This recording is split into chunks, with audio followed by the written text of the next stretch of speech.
and welcome back to the first in the new style of serious devlogs. No goofs or gaffs in these episodes, only serious, detailed, organized descriptions of the most serious thing, to me, videos games. In this part I work on funny jump mechanic to make sure that aerial mobility and movement in the game is as satisfying and enjoyable as it possibly could be. Let's first talk about the aerial mobility design setup and the options the player has available to themselves when in the mid-air state. This is when the player isn't on the ground, so it's the options the player has available to themselves once they have jumped or fallen into the middle of the air. The base options you have is to perform an attack in mid-air, perform a double jump in mid-air, and then what you have as your remaining action. So this may not make any sense. The simple way to view this is that you have two actions you can perform in mid-air currently. This is to either attack or to jump, being a double jump, but the way these work is that if you use them in a specific order, you'll have your next action be different. If you use a double jump and then an attack, this will be completely normal. You do your normal double jump, which ends up into a hover state, and then you use your attack, which boosts you forward and cancels out of your hover state. However, if you do this in the opposite direction, so we use a attack input and then a hover input or a jump input, we will, instead of hovering, go into a launched attack state. This is sort of a long jump in coding because it was originally just a long jump, but it's now a spinning attack of the player just spinning and hitting things. And this works completely different to the hover mid-air double jump, and in a way that I will explain as devlog continues. But the idea is that the player has multiple different things they can perform in mid-air with their two inputs, depending on which they want to use first. Does the player want more of a safe mid-air control? Then they would want to use their double jump to perform a hover input, and then use their attack as and when they would want their speed to return. Or, if the player wants to cover a large amount of distance, but not have much control over their player or their maneuverability, they will instead perform an attack first, and then perform a jump, sacrificing any future mobility inputs and pushing themselves towards hazards maybe, as the long jump could have implications of hitting a wall and then bumping off and hurting the player. So the player has to think of which of these two movement options they would better use for each situation. But let's first talk about the actual jumping. The way jumping works is that I have different jump information logics, and these are derived based on what our current movement is as to which one we will perform. If we sit on the ground normally, we'll perform a normal jump. This has logic for if we hold the space button down or the jump input down, we will instead be jumping for a longer time and we'll get more aerial time as we jump. So this adds the player, they can just press the button quickly to have a short jump, or they can hold the button down to have a longer jump if they want to cover more distance. However, this is complicated by the fact that we have to run on walls and ceilings. All we have to do is keep in track of what the player is currently on. If they're on a wall or a ceiling, we will perform a different jump input. If we're running up a wall, we will perform a running up wall jump input. This means we're going to jump away from the wall, we're going to do a flip, and we're going to move primarily away from the wall and not have as much aerial height as we jump away from the wall. If we're on the top of a wall, we're going to be jumping off it. This is again mostly a jump that is going to encompass our horizontal movement as opposed to moving us up and down. Since we're jumping off the top of a roof, we'll instead move downwards with this jump, and if we're running down a wall, we're going to jump away from the wall and get a bit of a upwards boost, but mostly a horizontal boost as we jump away from the wall. Each of these animations primarily have mostly normal logic for how they would work. You would just jump away from your current surface, but they have more control in how they are programmed in opposed to a regular jump, which is more dependent on your momentum and surfacing angles. These ones are more dependent on game logic, just to make sure the player is actively moving away from these surfaces as easily as they can. These also have their own unique jumping animations because look fun that way. Just to make the jumps off these surfaces look better, really. They're just flips or turns to really give the impression you could jump off these surfaces, even though the player, if you're going frame by frame, is being snapped off these surfaces the second they press the jump inputs. But it makes the movement look a whole lot more fluid, and it means that I can animate more flipping animations. Mostly so I can animate more flipping animations. Okay, to be honest with this part, I don't remember if I've already mentioned this in a devlog. One specific jump we can do is the backflip jump. The way we perform this is by jumping while turning. I think the backflip jump looks really stylish and fun. It really has no gameplay appeal to it. The main reason for having this is if the player turns very quickly, then we have a unique jump animation for them turning and then jumping very quickly. There's really very few instances where the player would be able to do this jump and have it actually help them in maneuverability. Maybe if you did this before a high surface and then used a attack input in midair to move your character forward, but realistically there isn't a huge amount of usage for this backflip jump. It's mostly a stylish sort of thing. It looks nice, it's interesting to perform. You just sort of tilt your stick and then press jump. It adds some nice weight to the character, makes them look real nice and floaty with their backflips. I think realistically I just like the turn jumps in Mario games a bit too much. I like performing them and I just wanted to make one in my game. No other reason, no gameplay reason for this one.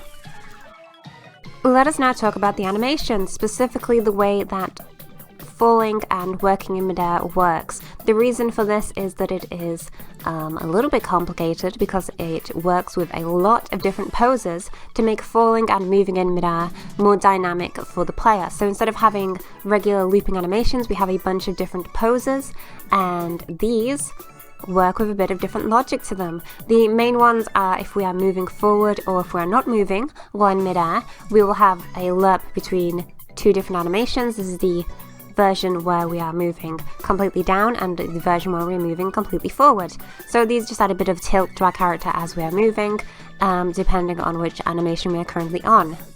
We then have three different base animations, these being the falling upwards, falling mid, falling down. These are animations for our character being boosted upwards, so just regular falling upwards. If we were to run up a slope and then fall off the edge, we'd still have forward momentum, so our character would have a forwards moving animation. These are for those sort of animations, the character's still moving upwards. Then we have the middling ones, these are regular falling, transition into falling animations, and these are the character falling. We also have further animations for if the character has reached their maximum gravity that they can reach while falling.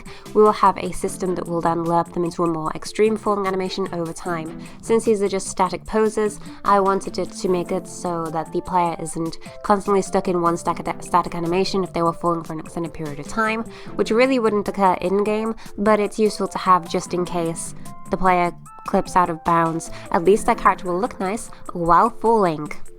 We will then also lerp these between our falling, rolling animations. What are these, you may ask? Well, I probably should have explained what fall rolling was beforehand, but essentially if we are in midair, we can hold our down inputs down to have our character fall faster in midair and transition into a fall roll input. This will have the character build speed as they hit the ground, because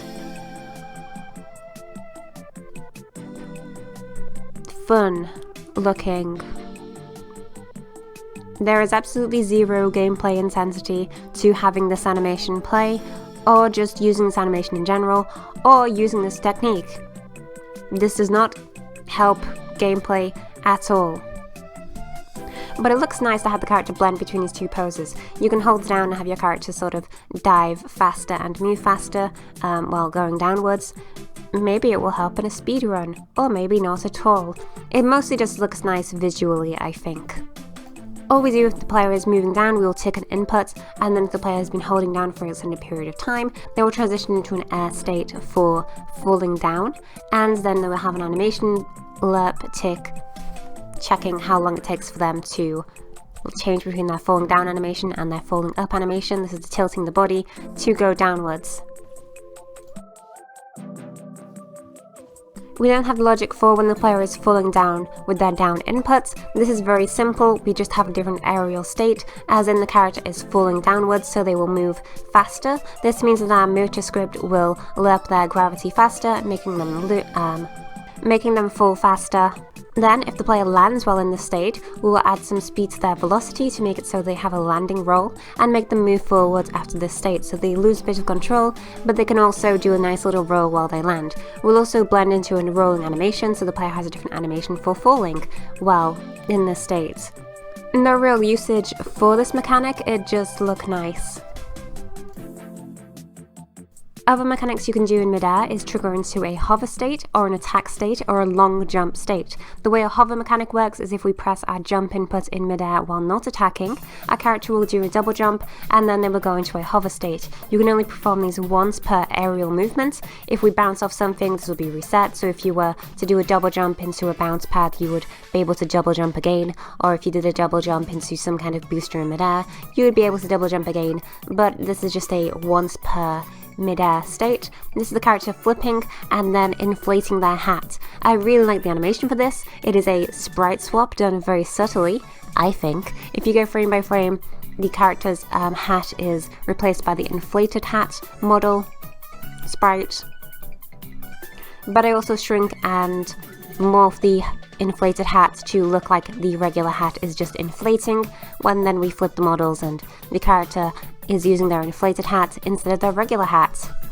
Gameplay wise, this works with having the player fall a lot slower, so the character is drifting downwards, so you can make maybe a harsher jump, or you can cover more ground, or just wiggle about in a little hot air balloon thing for fun.